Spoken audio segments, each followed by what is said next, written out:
If a variable speed blower runs but airflow is low, check for mechanical obstructions first.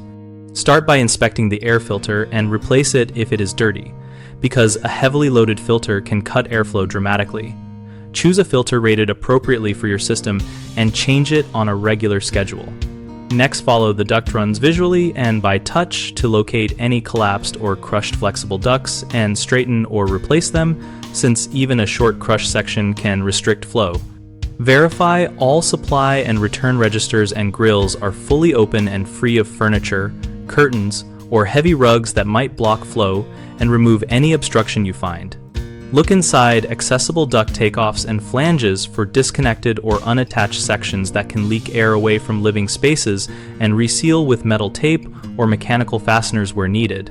Inspect for large debris, bird nests, or construction materials inside main trunks, and clean them with a long brush or vacuum. For deep or extensive contamination, schedule a professional duct cleaning. Finally, check any dampers for correct position and operation, and set them to balance the system by adjusting small increments and testing airflow after each change.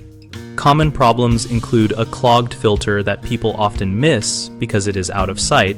Replace it and mark a calendar to avoid repeat issues. Collapsed flexible ducting is another frequent cause and is usually solved by replacing the damaged section and securing it with proper supports. Blocked registers and grills are easy to overlook.